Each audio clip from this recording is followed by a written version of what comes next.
I had this initial reaction that was very depressive, like bitter, angry, wanting to point the finger, and didn't want to surrender to the outcome. And the outcome was that the race was completed and I could no longer change the result of that particular race, whether I loved it, whether I hated it. This was a masterclass in stoicism. Ooh, straight up, right on. Right? Like man. I had to let it go. I had to let it go. And I had to clean the slate. I had to clear the brain, clear the mechanism to prepare for the next race, because I had more races to race and I had another chance at winning more medals. I think that's the falsity that exists of the male experience until you're quiet and you're alone and you're going through the comparison game and you're comparing against your friends and those who are successful, and you start making mistakes in your life, or your marriage fails, or your partnership fails, or your family fails, or your health fails, and then these cracks in your table, the legs that are the sturdy part, they start to get a little bit wobbly. And that's when it gets tricky for athletes, is when they start to question their worth. And you start to wonder, man, maybe I'm not here for maybe the universe put me just here to go in fucking circles my whole life. Maybe that's what I was, the only skill set and value I have on this planet, which is not true, at all. But you start to listen to that voice. Apollo, I got this amazing offer for you, Dancing with the Stars. And I'm like, what the hell are you talking about? And so I had to watch the show. I was, they sent me some clips of the show and I was like, oh, Emmett Smith did this show. I love Emmett Smith. He's like a badass. He made like dancing so smooth and so cool. I was like, if I can dance like Emmett, I'm going to win the damn thing. And I told Lee, I said, all right, here's the deal. I'm going to do the show, but I have to win.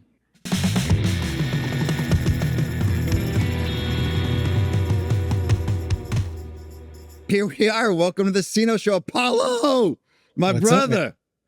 Dude, we made this happen. Thank you. It's a long time coming, but it's good to see you. Good to hear your voice. It's good to see you too. Are you in Miami right now? I'm in Miami. Yeah. And it's like 76 degrees out. It's actually 80, Oh my God. I'm so jealous. Did you get in the water this morning? Did you do your whole thing? I did the whole thing this morning. As long as it's not raining, and sometimes even when it's raining, I try to get out there. And what is your morning routine these days? I wake up between 6 and 7. I kind of mope around for a bit. I try to get out to watch the sunrise every single morning. So this time of the year, the sunrise hits about like 6:50. So I'm usually out there. Sometimes I'll do it with a cup of green tea. I'll just do it with a cup of hot water. It just depends. I watch that. I just, I try to soak it up as much as possible. And I come back inside and I go, prepare for my day. I go work out, set my mind. I try to do something that sucks early. And then, and I just get back into work almost right away, right after that. And then the day kind of flows as it is. But I try to move my body at least once a day. Get it going, right? Yeah. So listen, man, we have lots to talk about, brother. In that amazing documentary on HBO, Weight of Gold, which you were heavily involved with, Michael Phelps said, none of us came from normal childhoods. So can we start there? Start with your upbringing, your relationship with your pop, all that stuff. It's really something. Yeah, I grew up in the Seattle region. My father is a Japanese immigrant who came to the U.S. with no money, kind of typical story. Began his life, struggled, had me, decided to take full custody of me. My mom and my father divorced at a really early age. And my dad felt much more suited to kind of take control of the situation. My mom was really young when she had me. And so when they separated, my dad just began to raise me as this quasi kind of deep Japanese cultural influence mixed with this new age Americana, which he was seeking, right? My father came to the United States because he was hungry to pursue the American dream of freedom, of expression, of all the things that, you come here and you do the work, there's extraordinary things that can happen. So growing up in a single parent household, I was very active as a kid, played all different types of sports. My father was the atypical tiger father, so to speak. So my dad he pushed me so hard in all activities, whether it was rooted in academia, rooted in music and play, acting, reading, sports, of course. And because growing up in a single parent household, my dad was working almost all of the time, trying to provide for us. I didn't grow up with a lot of money. And the process of me really getting, I think, integrated into the world of sport really began because I had nothing else to do. And that was the only place for the outlet of the excess energy that I had that could be directed in a positive perspective. So I was a swimmer. I did all the traditional American stick and ball sports, baseball, basketball, football, track and field. I remember when I was like 13, 14 years old, the kids who were in my school, I was probably really small, so I don't remember, but I just remember they were like giants. Like these guys are built out of granite at 14 years old. Oh my God. Yeah. So very quickly, I knew that football was probably not going to be the thing. Basketball was out. Track and field, like these guys were so fast twitch. They looked like these beautiful race horses. I remember after school one time, we were doing the track practice and I was next to my two friends, Dimitri and Adrian. They were these twins in my school. And they were so genetically superior. I just remember like their fibers in their calves were like all stringy. And I just look like a short, like chubby kid who was eating cereal every morning, right? Oh man, that's beautiful. Wow. Yeah. So, even then you knew how to line up the competition. Yeah. I was competitive. And then my dad saw that I had a real natural knack and talent for speed skating, which started in the world of roller skating, which, because in Seattle it rains so much, the Friday and Saturday nights, typically in my neighborhood, the parents would drop the kids off at the local roller skating rink and they would go there for a couple of hours and listen to music and meet up with their friends. And that's where I learned how to actually skate, like roller skate. And then that transferred into inline skating. And then I joined the inline skating team. So I'm about 12 years old, just to give you some context about like the pressure my dad put at a really early age. When I was 12 and a half years old, I was getting invites to be a part of the local roller skating training club, right? It's like this is really small. And they had these local competitions and national championships in Lincoln, Nebraska. And my dad didn't have time to take me to the roller skating rink because he was working in downtown Seattle. And it was quite far for me to bike there from my house. And so what he did instead was he used to wake me up at 3:30, 4 o'clock in the morning. And then he would drive me to these empty school and church parking lots. And he would tape this miner's light on my helmet when I was 12 and a half years old. And he would force me to skate around in these empty church parking lots. They had the street lights, like with the parking lot lights. And then we had an old beat up like Volkswagen Bug or something, or Volkswagen Rabbit at the time. This car was so shitty. I remember always breaking down. And my dad, he was out there with his clipboard. I don't know what the hell this guy was writing down, but he's just like taking notes, right? I'm 12 and a half years old. He's building some sort of a machine. And it was that my memory served me correctly that was the precipice, of my father trying to inject this ideology that many times in life you will be at a significant disadvantage and you got to show up and you got to figure out another way. So like, I don't recommend anyone doing that now to their kids, right? It's probably not the most conducive. You get arrested for child endangerment now. My God, back then it was called pushing your kid right on. Yeah. And my dad, by the way, he owns a hair salon in downtown Seattle. My dad cuts hair for a living. Still owns it, 45 years, same location. And I remember my dad said that he would tell his clients that he was doing this to his son, and his clients would like stop and be like, Yuki, you can't do that. Like that's not okay. Like, and my dad's like, your dad was a philosopher. He was tapped in. But on the nutrition side, my dad was like 30 years ahead of the game.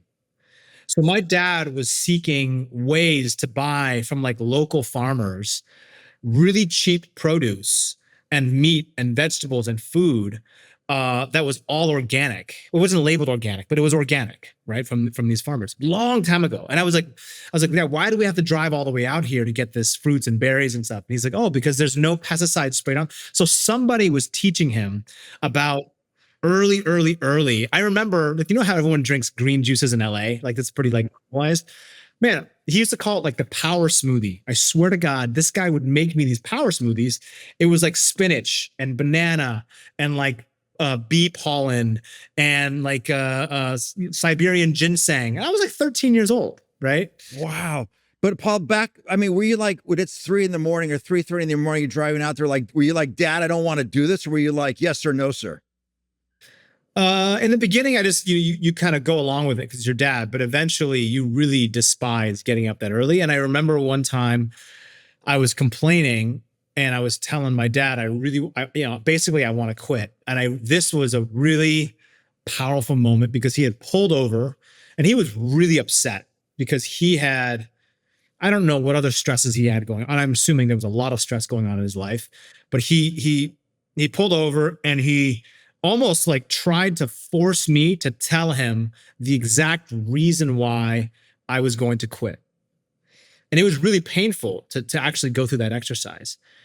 And he didn't let me quit. Eventually, I think we kind of grew out of that phase of waking up so early. But that was like the level of intensity that my dad pushed me in. And yeah. And buddy, Apollo, when did it become clear to you and your father that you had an extraordinary gift? Like, early, but like, when did you like, oh, we could actually really when did that happen? Well, if you talk to my dad will tell you that I had extraordinary gifts when I was very young. Sure, of course. I probably didn't see any extraordinary gift until, even though I was showing and exhibiting amazing signs of physical and athletic talent very early. Like I was breaking like state championship records in swimming when I was like 12, 13 years old, like stuff like records that it held for like 20 years. And I had no idea, right, what that even meant. I was too young. But when I first made the team to go to Lake Placid, so there's a junior development program where they prepare athletes. Think of this as like a preparatory junior Olympic training program before you go to the big leagues. Think about the minor leagues going to the big leagues. That's what it was like for the winter athletes that would go to upstate New York and train in Lake Placid. So I was 14 years old when I received this invite. And I eventually made my way out there. But when I was there was when I realized that I didn't know that I was that good. I just, almost like you're kind of naive. So everything seems really simple. That's the beauty of childlike play when you're in these moments of flow, is that you're so good, it doesn't really matter. There's a really famous, and people who are maybe listening to this don't remember, but there was a very famous match between this young phenom prodigy and Steffi Graf, this female tennis player, amazing Steffi Graf. And Steffi was playing against this, I think she might have been 15 years old, maybe even 14. Her name was Jennifer Capriati. And Jennifer Capriati, I can't remember if she beat Steffi Graf, but there was some points where she did like completely dominate the set. And someone had asked Jennifer much later, why did you think that you had the kind of resilience or even the ability to step up to someone who's a legend? And when she said, she's like, I just didn't see why I couldn't. So the simplicity that exists when you haven't yet felt pain, I guess that's the real story. Like you don't have the scars and the calluses yet that restrict you. There's a beautiful thing, a young child who's playing and they're creating something. They're not thinking about the consequence of losing yet because they haven't felt that. They don't know the pain of that. So it's all about infinite possibility and just trying and trying and trying. And that's what it was like for me very early, was that I had this raw natural talent. I had a great mentor and coach who saw that natural talent, was able to hone in and harness the power of that through structured training, through some psychological work of helping me focus and concentrate. And then I kind of rose to the top of the ranks in the world of speed skating. By the time I was 14 years old, I was ranked number one in the United States. That's impressive. But if I remember, it'd be very clear, you had a very rebellious nature. Okay. Yeah. And if I remember correctly, the story, what was it? Your dad dropped you off at the airport and I guess you were going to New York for one of these and you didn't show up, right? Or what was the story there? So because I was being invited to this junior Olympic training program in Lake Placid, New York, in upstate New York. This was the pre-Olympic year. So this was like a very important year that the athletes were required to come train. And the minimum age requirement was 15 years old. I was only 14. So the U.S. Olympic Committee had to pull some string. They basically had to break and bend the rules to allow me to become invited. The reason why they were doing that was because the coaches, the scouts, had been communicating to the USOC at the time, U.S. Olympic Committee Training Center, that this kid is a prodigy. We have to take advantage of this talent, hone his talent, sharpen his talent, and he will go on to the next Olympics in a year and he will win. And by the way, they were right, because when I went to Lake Placid, I actually ended up winning the trials less than a year later. Before that, Getting to the actual location was really difficult. So yes, I was very rebellious. I don't know where this came from. I have no idea, but I just had always gone against the grain. And my dad had been arguing with me about this incredible opportunity to go to Lake Placid. To me, I didn't, when you're that young, you have no idea what opportunity even means. You can't, I had no idea. I just wanted to hang out in Seattle. It was the summertime and it was like my time to hang out and basically just hang out with my friends and be normal. I wanted to be normal. My dad never treated me normal, if that makes any sense. Like he always tried to prepare me to do something great, whatever it was, like academics and choir, acting, speed reading, like just crazy stuff. Right. And, the first time he took me to the airport, he drops me off and it tells me like, look, if you don't enjoy this, you come back home after 1 month and we'll figure out another plan for you. And he dropped me off at SeaTac Airport. I immediately went to inside the terminal. When I saw him leave, I came back outside the terminal with my 2 bags that I had rolled in. I had called my friend and I said, hey, I'm supposed to go to New York today. I'm no longer going. So can I stay at your house for a couple of days? He's like, yeah, like no problem. Come hang out. So for the next like 9 days, I basically bounced around from house to house while my dad believed that I was still in New York, but I was so pissed off I wouldn't call him. And, it's just like rambunctious young stuff. My dad found out somehow. He got the call from the coach and the coach was like, Mr. Ohno, we still very much want you to be a part of this program, but we haven't heard from you or your son. Do you still plan on sending your son out here? And my dad just thought I'd never called him because I was so big. We didn't have cell phones, right? This is all payphone stuff. And so my dad didn't know how the training program worked. He didn't know how like much I should be communicating, but he definitely knew that something was off because I had not talked to him in like 3 or 4 days. And, he's like, oh, you lost my son. We have a big problem. Like what's going on? And finds out which house I was at, picks me up from the house, explains to me that I'm throwing away this amazing opportunity to represent the United States and go compete and potentially even medal. And I didn't get it. I just did not get it. No matter what my dad said, I really just, when he would, for some reason, I was so, and maybe this is just how kids are, but whenever he would say something like, the sky is blue, I'd say, no, it's red. Just to like defy him, right? Just to deny that he was right in any way. And the next time he took me to the airport, he obviously parked the car, came inside with me all the way to Lake Placid, dropped me off, went right up to the coach when we got there, looked him in the eye, shook his hand and said, good luck. And then went back home. He just like bounced. Wow. Yeah. That was the beginnings. Like it was really hard to get me to even commit to that thing. And then, when I was there is when I actually fell in love with the sport. I always liked the sport, but when I was there, I got to understand the intricacies of training at the basic level. I found the beauty of being in flow state. I learned about the power of breath work like really early.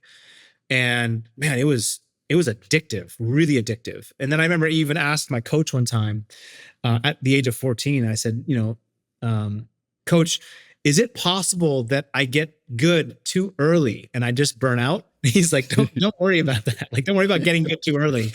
Burnout, we can worry about that later, but like, don't worry about that. So, yeah. Well, buddy, in recovery, we talk about the necessity. You got to have a tribe.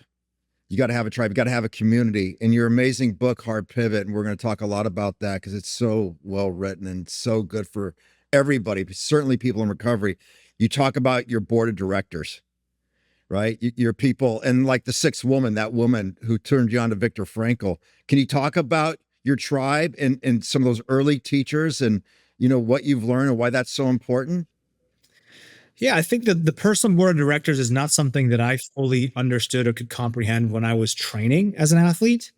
It wasn't until much later that I realized that the core reinforcement circle was there not because they knew what was best for me, but because they had believed in me and they wanted what was best for me.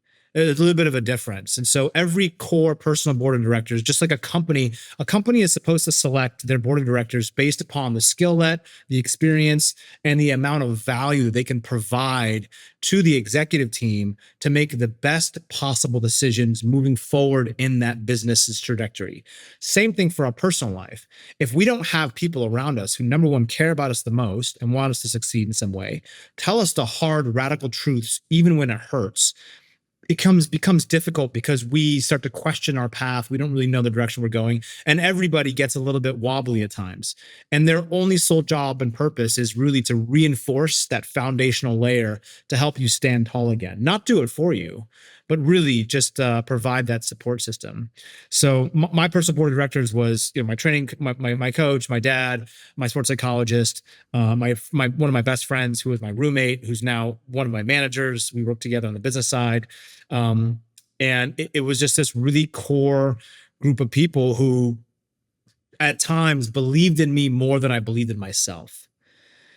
And that was really, really powerful, because I think a lot of times athletes and even people in business, they don't believe fully that they're as good as they actually are, or they don't see that they are as good as they actually are, or they don't see the potential that they could be as good as they actually are. They have like this kind of, you reach for what you can touch, right? And the people around you or the coach is supposed to say, well, I want you to reach for what you can't reach for that unreachable, so that it forces you to stretch.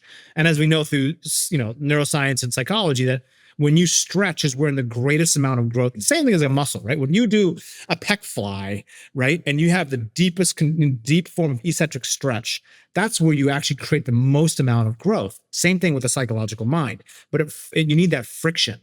And that's where those people come into play, is when you reach those points in your life, and the friction points start to get really, really nasty. They're there to make sure that you can see those things through, even when you can't, because you believe that it's possible and feasible. And I mean, this is what you work at this at the depths of the human psyche, far beyond. I mean, the walls of the stuff that you've built, and even some of the kind of anonymous story that you shared with me, they're remarkable in terms of the power of the human spirit. And sometimes that human doesn't yet know it. So we need to facilitate these conversations of people who are not clouded by the fog of war, right? Because we have our own prison of fighting inside of our own mind. And that's the whole concept of the facilitator. The facilitator is there because they could see clearly, right? Where you cannot, especially when you are in the fight. The fight can be, I'm going through some really hard stuff with my partner or my business or myself. And when you're in the fight so much, sometimes you can't actually you're not even paying attention because you're facing the wall. And if you just turned 45 degrees, there's light at the end of the tunnel, but you didn't turn because you thought that this was the only space that you could use. There's like a beautiful picture that my friend Sahil Bloom just posted for his new book.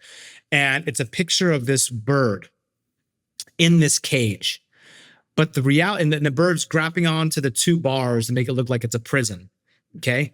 But in the back half of the cage is empty. There's no cage. But the bird is looking out, holding. Ooh, I love that.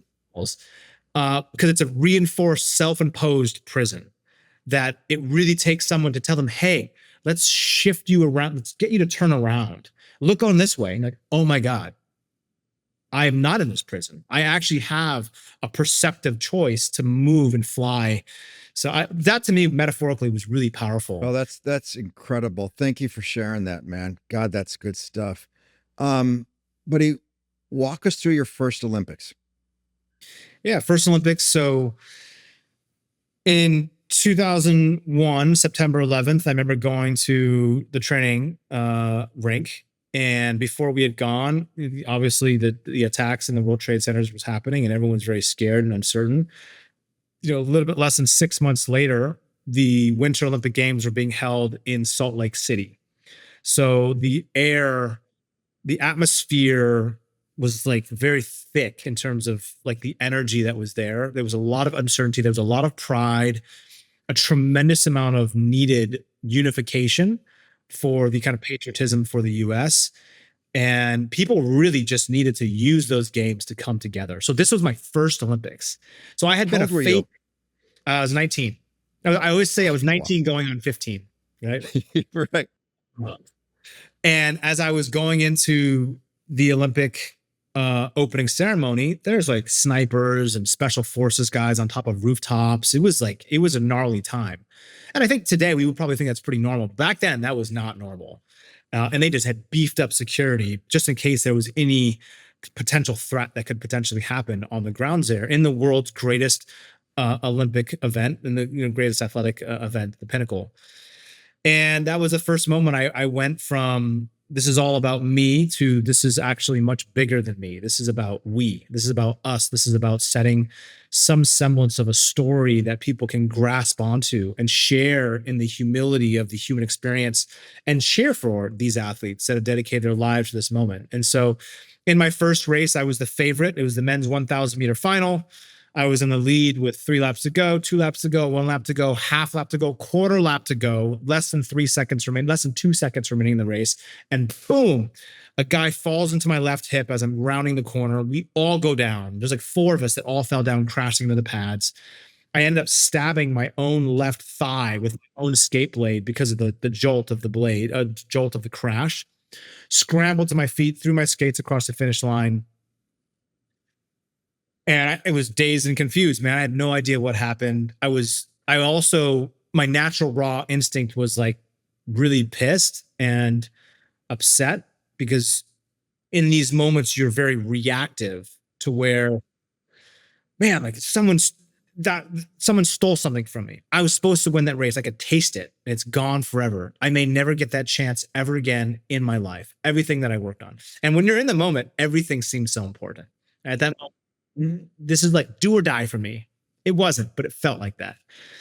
And I remember rushing back to the locker room, and my strength physio came in. His name was Brent, and Brent was from Boston, and he came rushing in because I had ripped my racing suit down, and there was like this little gash, in my left thigh. And he comes rushing, and he had this like, really wild look on his face. And I remember he looks at me and he's like, that was the craziest race I've ever seen in my life. How did you get back up? And it was cool, man. It was like, I had this initial reaction that was very depressive, like bitter, angry, wanting to point the finger, and didn't want to surrender to the outcome. And the outcome was that the race was completed and I could no longer change the result of that particular race, whether I loved it, whether I hated it. This was a masterclass in stoicism. Ooh, straight up, right on. Right? Like man. I had to let it go. I had to let it go. And I had to clean the slate. I had to clear the brain, clear the mechanism to prepare for the next race because I had more races to race and I had another chance at winning more medals. And I remember I gone out there and I celebrated receiving the silver. When I got up and scrambled across the finish line, I won silver. And I got to tell you, man, I celebrated it as if it was gold. And I was being stitched up by my childhood idol. For those who don't know, our like Michael Jordan of our era in speed skating was a guy named Eric Heiden, who won 5 consecutive gold medals in a single Olympic Games, meaning he won every single distance in an Olympic Games, which would be the equivalent of Usain Bolt winning the 100, the 200, the 400, the mile, and like the marathon. That's like the equivalent of what this all in one Olympics. Like it's never going to happen ever again. And I mean, maybe, but I don't think so. And so, yeah, so he stitched me up and, like this was like weird, like deja vu thing that happened. And man, that was the first Olympic Games. My next race was the 1500 meters. I ended up winning that race, with a bit of controversy, but I ended up winning a gold in that race. And, Salt Lake City where the games were held was a very different time. I mean, people were the military or the local police were handing out these like fake goatee patches as people entered into the ice arena with the nights that I was racing. I didn't know this until 10 years later. Oh, wow. Yeah. And they were handing, and people would stick them on here and they would cheer. Now, again, this is the first time, that most people had ever even seen short track speed skating, let alone they don't know what this kid, Apollo, this very culturally ambiguous kid. Is he Hawaiian? Is he from LA? Like, What is he? Is he Hispanic? Is he Latin? Is he Asian? What is this kid? Um, and it turns out I'm just like a half Japanese kid from Seattle that, that like had long Yeah, hair. but brother, you listen, most speed skaters, and you'll correct me if I'm wrong, kind of have a look. They're kind of straight. You were like a fucking rock and roll legend out there. Yeah. Well, Had a bandana, the whole thing, the hair, the whole thing. It was like, I mean, you changed speed skating. People watched it now, right? You made it cool. It was really cool. So a tremendous amount of support from those games. And But Paul, let me ask you one thing. Walk me through what's it like, man. I just want to cry thinking about it, knowing who you are and your story, being on the platform the first time and they put that medal on you. What's going through your head, man? I think one, it's a combination of like, shit, I hope I don't mess up like the words as I sing along here to the national anthem that's being played. You kind of go brain dead, and there's like there's a huge, tremendous sigh of relief that the race is over, because there was so much pressure that I would place on myself. And then there's also like this beautiful, especially when I won gold, there's this like beautiful feeling of like, I did it. We did it. Like we did this. And I remember I very quintessential storybook. I slept with my medal that night, next to me, just like a little kid. And it was beautiful. But I gotta tell you, man, after the race, I felt pretty normal. And that was the biggest surprise. Was I had thought, as with every young athlete at the time, we didn't have access to information and social media now like we do today. So people couldn't tell their stories as much and so often. I thought that there was going to be some transformative life event that would happen. And I woke up the next day, man, and I was the same dude. And it wasn't a letdown, but there was like this epiphany of like, that's different than I actually thought what would have happened. And I finished out the rest of the races. Now, when I had returned home from the Olympics, my life had really changed. That's when things were different, where going on the Tonight Show with Jay Leno, going on all these talk shows and morning shows, everywhere that I went. I remember I went to go ring the New York Stock Exchange bell in New York City on Wall Street, and guys were running up to me in their full suits, running up, shaking my hand, shaking my father's hand, saying, "Thank you so much for what you did for our country." And I'm like, what I did for our country? I'm just an athlete. Like, I'm not a serviceman. I'm not on the front lines. I'm just a simple amateur athlete who was doing what I love. But people, they rallied behind it, right? And so there was this, man, it made me so proud to be an American. It felt so good to be out there. And I just did not even know. I felt like I was a goldfish in the middle of a glass bowl and everyone was watching. Oh, wow. It was a weird time, right? Because speed skating in the US is a very tiny sport. It's not like in Asia or in Europe where, tens of thousands of people watch these things. In the US, like people don't watch it. They don't watch speed skating, unless there's like someone who's really winning all the time. It's not broadcast all the time. So my life had really and radically transformed, like instantaneously, literally overnight. It was completely different. I couldn't go anywhere without being recognized. It was my first taste of like quasi celebrity, I guess I could say. And did you adjust to it? Was it overwhelming? Did your ego get involved? Was it scary? What was it like? Did you miss your privacy? So I think, great question, by the way. I think some athletes love it, and it grows with them, and the ego grows with them, and it inflates. I didn't enjoy it. I really preferred the privacy and the normalcy of being anonymous. And that was gone. That was stripped away. Man, I mean, it was crazy, man. I remember checking into hotels, and the hotel manager would literally just upgrade me to the penthouse suite for the whole stay. Like, I remember I came to LA one time. I forget which hotel it was. Might have been the Wilshire, the Beverly Wilshire, the one from Pretty Woman. And I think I don't remember. Maybe it was a Four Seasons, whatever. One of these hotels, they upgraded me to this. I mean, when I was a kid, not growing up with money, we had wings in this hotel room that I just got lost. I was like, is this what it's supposed to be like for the rest of my life? And that's not healthy, right? Because it's not real life. It's not real. But that was like I had stylists. I had Giorgio Armani. like giving me suits and jewelry to wear like on red carpets. It was just so freaking weird, man. That's why I really like with celebrities, people don't fully recognize and understand the subtle behavior changes that incur because of the fame that's associated with what they've done. Number one, they have no more privacy. Number two, it's like this weird like momentum, like domino effect where if you ask for something, you get it, and then you try to pay and they don't let you pay. It's I mean, it's amazing. Don't get me wrong. Very amazing, but not something that. But if you're not right-minded, it can be dangerous and get in all kinds of interesting trouble. Oh, yeah. Absolutely. But let's do this if you can. Why don't you walk me through the next couple Olympic, some highlights, some things you want to talk about, and then let's get into post-Olympics. Sure. So my next Olympic Games, I knew right away that I wanted to continue to compete. These were being held in Torino, Italy. I won a gold there in the men's 500 meters. It was something I called the perfect race. The perfect race for me was leading from start to finish all the way, complete control. That was amazing. And then about a year later, I was invited to be a part of a reality show called Dancing with the Stars. And I ended up being on that show. I won that show with my dance partner, Julianne Hough. And dude, this is when I thought my life was different before. This is when my life really, really changed.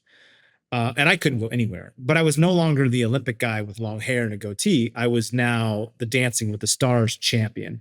So the Olympic stuff was like no longer important. It was just all about the dancing for a lot of. But let me ask you something about that, because that fucking fascinates me about you. Like when you first got the offer, hey, they want you to be on this show. Were you like, what do you mean they want me to dance? Like what went you through your mind when you got offered that show? I mean, originally I was like, this sounds ridiculous. Like I don't want to do that. I don't want to dance in front of like the guys in my locker room. So it took my manager at the time. His name was Lee Kernis. He used to work over there at Brillstein in Beverly Hills. And I remember Lee calls me. He was this, he's this New York guy, this New York Jewish guy. And he's like, Apolo, I got this amazing offer for you, Dancing with the Stars. And I'm like, what the hell are you talking about? Like, and so I had to watch the show. I was, they sent me some clips of the show and I was like, oh, Emmett Smith did this show. I love Emmett Smith. He's like a badass. He made like dancing so smooth and so cool. I was like, if I can dance like Emmett, I'm going to win the damn thing. And I told Lee, I said, all right, here's the deal. I'm going to do the show, but I have to win. And he's like, well, I can't control if you win or not. Well, that's up to you. It's a reality show. And I attacked it with the same level of tenacity and focus. And I did not know how to dance beforehand. And Julianne at the time was like an 18-year-old bombshell from Salt Lake City, Utah, who was a professional dancer, who just kicked my ass and taught me a lot about the dance world. And together we had great chemistry and we ended up winning the show. And literally my life had changed overnight after winning that show. What was that like? Yeah. How did it change? Walk the audience through how it changed. It changed because there was this entirely new millions and millions of people who traditionally didn't really watch the Olympics, but they are really into reality shows or this show, Dancing with the Stars. So the fan base had exploded in popularity. This was like peak, I think, or near peak was around this time for me. I couldn't go anywhere without being recognized, and it was wild. However, I knew that I wanted to go to one more Olympic Games because the games were being held in Vancouver, BC. Vancouver, BC is 3.5 hours from where I grew up in Seattle. Vancouver is also the place where I learned how to speed skate from the Canadians. My dad would drive me across the border. So to me, in my head, I had already formulated and manifested this full circle vision. Started here, and I was coming back to the Northwest at the end of my career. I have to say yes. These are all green lights. And so I took that on, and it became a huge transformative project because at the end of my career, again, I had been competing since 1996. So this was, a good 14 years into my career. I had to really reinvent myself. Speed skating is not an old man's game. It's a young man's game. And it's kind of like gymnastics. Like the older you get, the less effective your technique and your power are on the ice. And a new slew of athletes that have a new reinvented genetic ability that you didn't have growing up. So we had to go through some radical changes on the training side and some really brutal, vicious savage workout consistently, volume. I probably, I mean, one of my best friends, a guy named John Schaefer out of Philadelphia, and John was my strength coach, and very unorthodox style of training, very different than what anybody else on the Olympic Training Center program was training. And I hired him full time to come into my house and live with me in Utah. I was living in Utah at the time to train. And he revamped 2 additional workouts on top of the 2 national team, Olympic team training program workouts per day. So we would train like 3 to 4 times a day on average. And I had the whole gym set up in my basement. We ate the same things every single day within 5 minutes of each other. It was extremely precise. It was a cyclical keto diet, which seemed to work the best for what I was trying to accomplish, which was I was trying to strip away and lean down and rid of all the excess muscle mass up top that I had built for so many years, and instead become the very precise sports specific speed skater that had these really skinny arms and weighed like, 142 pounds eventually. But when I started my career, I was 170. So you can imagine I had to strip away all this excess muscle mass to where I would look like a mountain cyclist on the Tour de France, but I could still generate a tremendous amount of power. And a lot of that came through, self-induced catabolic fuel, meaning like we just basically starved myself, right, to eat away at that excess muscle while still having the neuromuscular recruitment of retaining the firepower in the quads and the lower body dominance. And so that was really tough. And it did something psychologically where we just went beyond what people in the sport thought was possible from a training and consistency and volume perspective and intensity, just day in and day out. And nothing else mattered, man. It was a really beautiful time in my life where the responsibilities were all relegated to, if it doesn't make me faster, if it doesn't make me recover, doesn't fit in my life in any way. So it became a very simple, but kind of like when a boxer goes off to boxing camp before a big fight, when they go to fight camp, and they have like between 8 weeks and sometimes 16 or 30 weeks in preparation where they just live away from society and it's trained, and they build this killer instinct in this moment, and there's no distractions. You're just intentional. And that's what we built. And it was powerful. It was really powerful. I completely and radically transformed my physical body. My mind was perhaps the greatest and the worst, fighter that I had, because I would fight against myself. But on the great days, it was a beautiful, invincible mindset that there was no options but to continue. And a lot of fears of failure that drove me and kept me consistent. I think the paranoia that someone else was training harder and more and better, that had better genetic ability, that technically was more gifted. I had been battling some equipment problems. And so I felt like no matter what, I was always at 80 to 90% of my 100% maximum. So I felt like I needed to overcompensate for that through the training and regime, which made me a little bit angry walking into the training center sometimes, into the program, which my teammates probably would say that I was a little bit quiet and reserved because I was battling my own stuff. I went to my final Olympic Games. I ended up winning 8 total medals after all 3. And I retired in 2010. It's 15 years ago, man. It's so crazy. And what I thought, and I didn't realize, was the battle was just beginning. Right. Yeah. Because you talk about depression setting in. And so many athletes, and why you guys made that great documentary, you were able to pivot and do other things that we'll get into. A lot of people don't have that benefit and that blessing, correct? Can you talk about that? I think that everyone struggles with identity loss at some point in their life. And it's usually from a career change. And just like athletes and Olympic athletes specifically, when Olympic athletes retire, today is different because there's a tremendous amount of social media and sponsorship dollars are so big, but there wasn't even just 10 years ago. 10 years ago, you'd retire.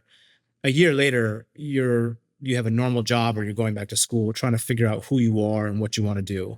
And going in circles wearing spandex is not exactly conducive to the business world. Now, there's a lot of analogies and things that you can draw from that, but the physicality of like me having really strong quads doesn't exactly mean I make great decisions in the boardroom, right? It probably has maybe some correlation between like being healthy and like good cognitive processing, but outside of that, I don't think it's real. Yeah. So there had to be a big shift, and most athletes suffer from that. And at the time, I don't blame the USOPC or the governing bodies, because I think they just didn't know. There was just no funding for A, mental health, It's B, amazing. transitional components associated with your career. So like, what's next? How do you prepare for those things? And most athletes live their life. It's changed today, but most athletes back then lived their life with this like example, like jumping out of the airplane with no parachute. And if you land on the bullseye, you're safe. If you don't, you die. That's like how they live their whole training career, because we know that we're not going to last forever. And I can't train for the next 30 years in my sport and be competitive. Like there's an entire world in life that exists outside of sport. And I just didn't get it. I didn't care. That's actually probably what it was more about, was I didn't care enough, because it didn't feel like it was real. And I didn't feel like it was going to affect me. I thought back then that, man, if I have some kind of mental lapse, I'm just weak, and that's unacceptable. And that was really the kind of mantra that I think most athletes, especially on the male side, really lived in. It was like, just show no weakness. You just got to show up, stop being so weak, and just get your shit together, right? That's all fine. I think that's the falsity that exists of the male experience, until you're quiet and you're alone and you're going through the comparison game and you're comparing against your friends and those who are successful, and you start making mistakes in your life, or your marriage fails, or your partnership fails, or your family fails, or your health fails, and then these cracks in your table, the legs that are the sturdy part, they start to get a little bit wobbly. And that's when it gets tricky for athletes, is when they start to question their worth. And you start to wonder, man, maybe I'm not here for maybe the universe put me just here to go in fucking circles my whole life. Maybe that's what I was, the only skill set and value I have on this planet, which is not true, at all. But you start to listen to that voice, right? You got those two voices. It's getting louder and louder every day. It's getting louder. And the more you listen, the more effective the voice is to derailing you from the most important thing, which is to stay on course. And if the course isn't working, pivot and go in another direction right away. Don't keep thinking and sulking and brewing in that thought. The more that you contemplate getting up and going for a run, you're just wasting time. Just go do it. Just stop thinking about it, right? So a lot of time is in this contemplation mode. And a lot of this, honestly, just comes because people just don't know. Like, we athletes are incredibly coachable people, but we need mentors outside of sport. We need coaches, and they got to find it. Person, board of directors, right? So if you could find that, like the thing that I wish I would have done when I retired, and what I tell athletes today is, if you're young and you retire, here's what I want you to do. I want you to find somebody who is a successful business person, and I want you to shadow them for 1 year. Nominal pay. Genius. Right but on. Every day that you live is dedicated to being the sponge. You want to be the fly on the wall. It doesn't matter if you're getting coffee, if you're shuffling papers, it doesn't matter. It's all about the 12 months of experience that will teach you this is what is required of you in this setting outside of sport. And that's where the new mechanisms of your brain start to learn. All right, let me ask you this, Brother Paul. Let's say you've given that recommendation to what, 50 athletes maybe? Probably more. Okay, let's just say I have 50. Let's call it more. Of the 50, how many actually did it? The ones that are the ones I've given the advice to today, they're pretty young, so a lot of them are still competing. The difference today, I think, is that athletes know about these stories. The documentary exists, so the conversation, we've already broached the subject. We've broken the seal to say, hey, there's an issue here. You have to prepare for what your life will be after sport. It doesn't really matter what it is, because it's probably going to change multiple times, but you need to prepare and realize and recognize and feel that there's a whole new world waiting for you after. Now, what we're also seeing, interestingly, in our sports is that the really great athletes, in my opinion, still have no plan. They go to school and they're kind of doing their thing. But a lot of them are now stopping before they reach their potential in sport. And so they're actually, like, there was an athlete not so long ago who quit speed skating early. We thought he could go to 2 more Olympic Games and actually potentially medal. And he's like, I'm just going to go back to school. I'm out. I'm done. So this is becoming more of a common question that athletes ask themselves, and I don't blame them. They're saying, if I don't have a chance to medal, but if I can make the Olympic team, great. I'll make one Olympic team. Will I go to a second Olympic team? I don't know if I want to. I'm just going to go back to school and do something else. So the talent pool is getting thinner because athletes are kind of spiking early, but not going to the full peak. They're just kind of going here and then going away. So it is changing. But your question about how many people really follow this advice, it's going to be less than 5%. Right. And the reason I bring that up, Paula, because one is you are insanely curious, but you know the importance of, I got to do something different. It's got to be uncomfortable. And very few people want to do that these days, man. Because it's like, what the fuck? I'm an expert at something, but I'm not an expert. You know, you put yourself right in there and have the patience to learn, which you've done. Right. All right. So you're trying to figure it out. You're trying to figure next steps. You're trying to figure out who the fuck is Apolo. What happens? Oh, here comes the lifetime of saying yes to everything, because I had spent half my life at that time saying no to everything for the thing that I really wanted. Now, I think this was actually a good part of the decision-making process, was saying yes to anything and everything, taking risks, and just trying to go explore the world with the intention that I needed to just learn, because I didn't know what I wanted to do, and it would change with the wind. So I've done like international cross-border transactions in metals and mining industry, nutraceutical, manufacturing, textiles, real estate. And I've done venture, I've done health and wellness, longevity investing, executive coaching, speaking engagements, author, hosting TV shows, trying to be an actor. I've tried a lot of stuff. And I think the reality is I like all of them, right? I like all of them. The things that probably pull me in the most are the things that increase health span and increase lifespan. Those are the two things that I find to be the most tangible out of all the things that I've touched. There's many other things you can go and have a great living and make a lot of money, and everyone has their own reasons for doing those. But the thing that I felt that is the most, I guess, on brand, and also the things I care about the most are, how do I create some sort of like really positive impact on either the community that I'm speaking to, engaging with, workshop, transformational retreat, or just inspirational speech, podcast, to remind people of the inner power that is contained within the human spirit. One, two, helping them create a plan of action of trying to do those hard pivots in life and realizing, recognizing that you got to embrace the change. You got to find some kind of purpose, whether it's your family, your faith, your sport, your work, your kids, like your loved ones, and yourself. Like there's got to be something else that's tangible so that your existence doesn't feel so minute in this world, and stop. The number one thing I just want people to feel and recognize, like, stop living as if you live like you're going to live forever. And it's easy to fall into that, right? We live in a very finite world, and not to be morbid, but the intentionality behind that exercise is just to remind us, like, really take the time that you have and just do the stuff, man, that even if you're doing something you just despise and hate, it's a part of your process, and it could be temporary, and just do it, go through that, feel it viscerally.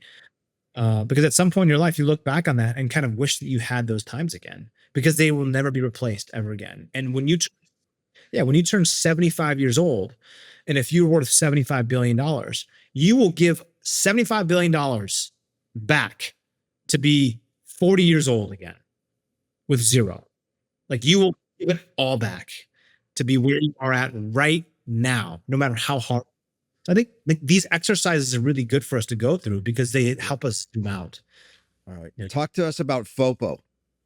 FOPO? Oh, yeah. So I love that acronym in your book. Yeah. I've never heard that before, by the way. Yeah. So I first heard about FOPO through a really good friend of mine, Michael Gervais. He's also down there in Southern California. Oh, yeah, he's in a marina, incredible sports psychologist. Yeah, Gervais is great. I've been on Gervais' podcast a couple of times, and I remember a couple of times we were talking about FOMO, right, which drives markets, as we know, and also FOPO, which is like this fear of other people's opinions, which I feel like you've done a really good job of, by the way. Like, you kind of live this this radically authentic life. And so I describe this in my book around, we all have that friend or that uncle or that family member who just can't help but being themselves, whether they're just like rough, like bull in a china shop, whatever it might be.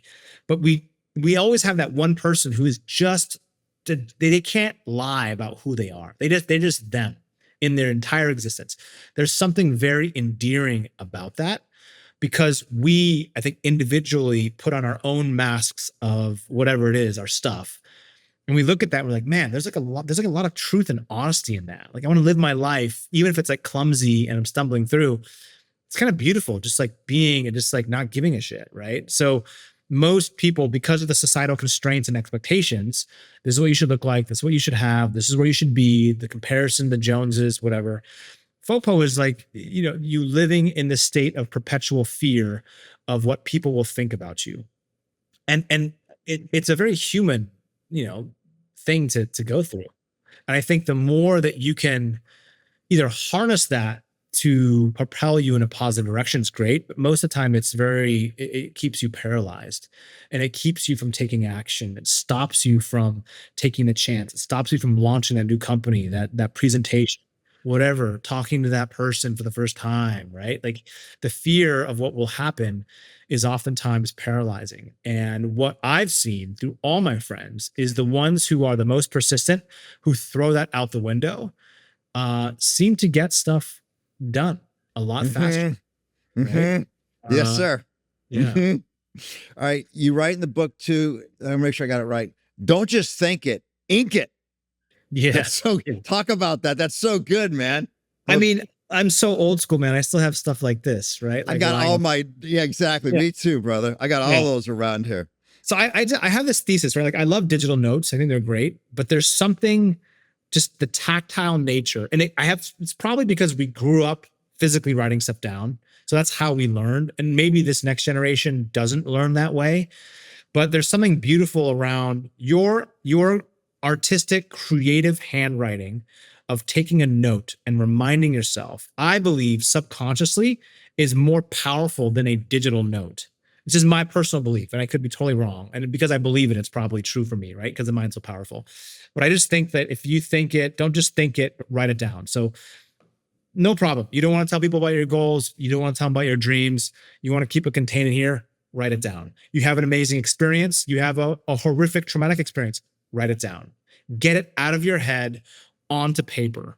And it does a couple of things. One thing, it helps you articulate and teaches you how to write better, about explaining and expanding upon the texture and the context of what it is that's inside of your mind, outside of a one sentence thing, right? So when you put it on paper, to me, it's much more meaningful. And I have like, you can't see it, but over here, I've got like a ton of like these little notepads of like journals and stuff. And in those journals, I go back and I read like the notes that I was making, the things that I was talking about, the ideas that I had. And man, it's pretty wild to go back. I even have some stuff from like 15 years ago. And I had thought, I'll give you an example. In the book, I talk about this 86,400 seconds per day. So, I had thought that I had been introduced to this thing in 2021 until a friend of mine sent me an email that I had sent them with a paragraph that I wrote to them about not wasting life. And I actually said the 86,400 seconds per day, choose how you want to live them. I love that, man. But we forget this stuff. That's what I'm trying to say. We forget about the power and the knowledge that we have from a decade ago. So writing it down, I think, is really, really powerful. And I also think it's a part of the manifesting process, right? The more that you write these things down, the more strict that you have in terms of reminding yourself. And if you can't see this stuff every day, you're going to forget it, because when your mind or your spirit start to wane or become desensitized to the excitement, for example, when you have a big, exciting goal, the first couple of weeks are really hot, man. It's like sexy. It's like you get into a first relationship, things are moving, things are amazing. You couldn't be better.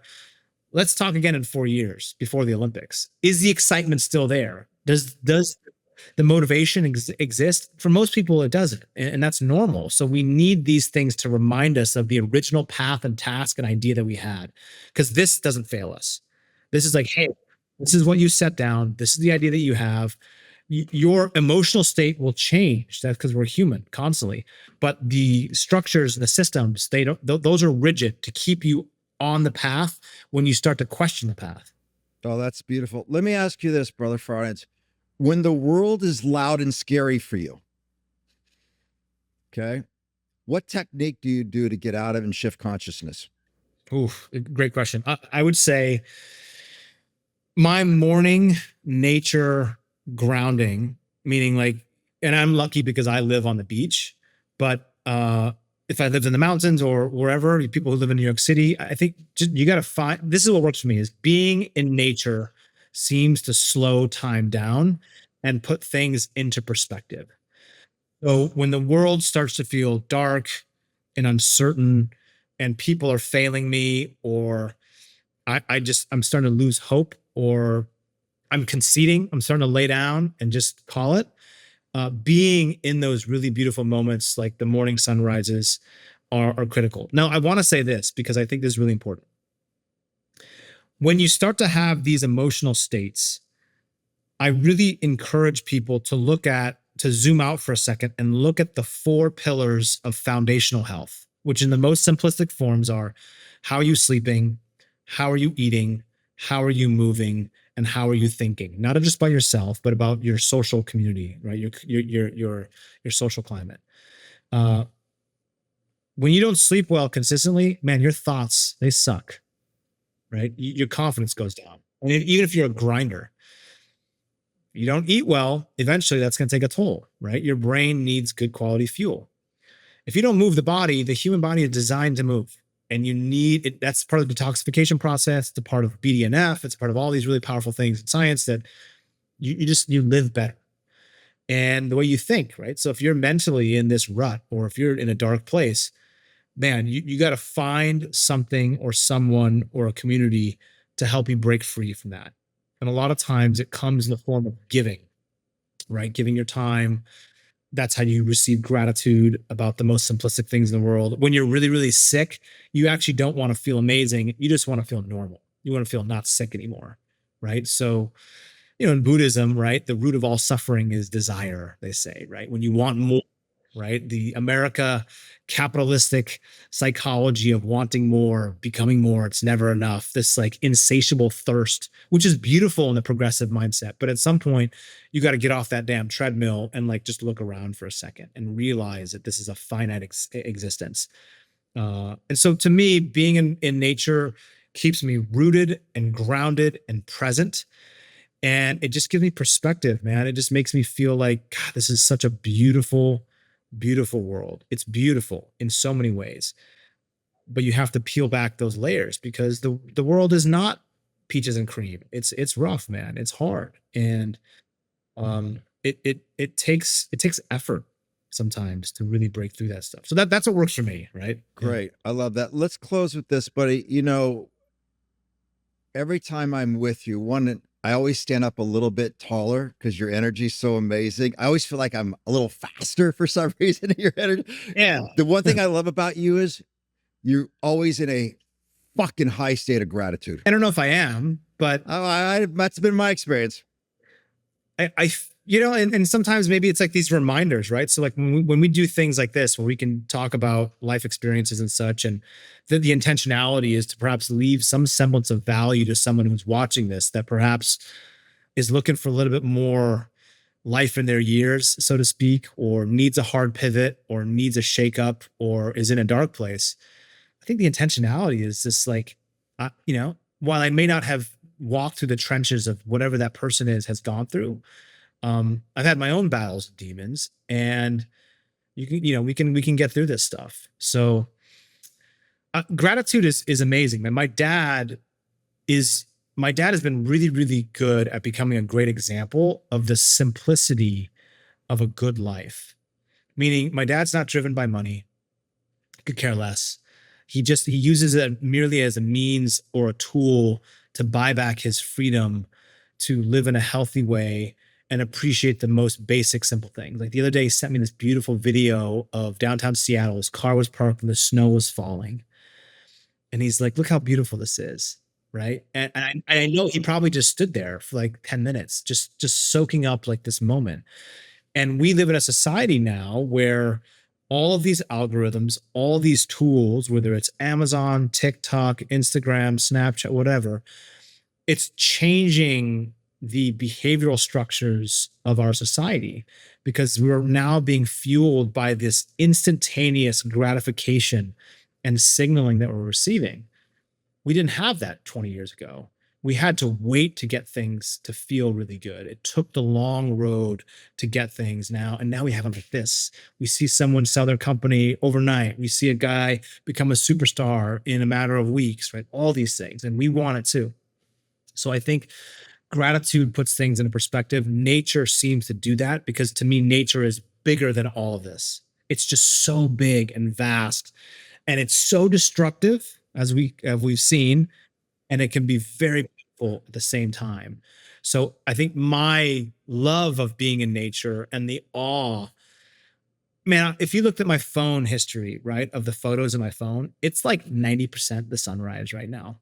I take the same every morning because I'm just, too. It looks so different to me every morning. So that's where I come from, is like the rest of my day could be garbage. Man, those 10 minutes in the morning are pretty freaking awesome. And that's like, dude, it feels good. It feels really good. It feels really good. All right, brother. Final thoughts. Anything else you want to say to everybody? People have heard this before, but I'll say it again because I think it should be on billboards all across the United States. And it's directed towards men, but it's not a male or woman, it's not sex related. It is a man has two lives. The second one begins when he realizes he only has one. Right? And I think that we live in a finite world, and typically as we get older and we start losing people is when that stuff starts to feel more tangible and real. But if you're in your 20s and 30s, you obviously don't feel that. And that's okay. It's a part of the process. But if you are in your 30s or in your 40s, it's never too late to make a hard pivot. You can make any change that you want and just stop worrying about what people are going to say, man. I'm telling you, like, it just doesn't matter. Do the stuff you feel is right. Keep your spiritual transparency clean. Man, the world is infinite in possibility. So let's get after it. The Seano Show is a production of iHeart Podcasts, hosted by me, Seano McFarland, produced by Pod People and 28th Ave. Our lead producer is Keith Cornelek. Our executive producer is Lindsay Hoffman. Marketing lead is Ashley Weaver. Thank you so much for listening. We'll see you next week.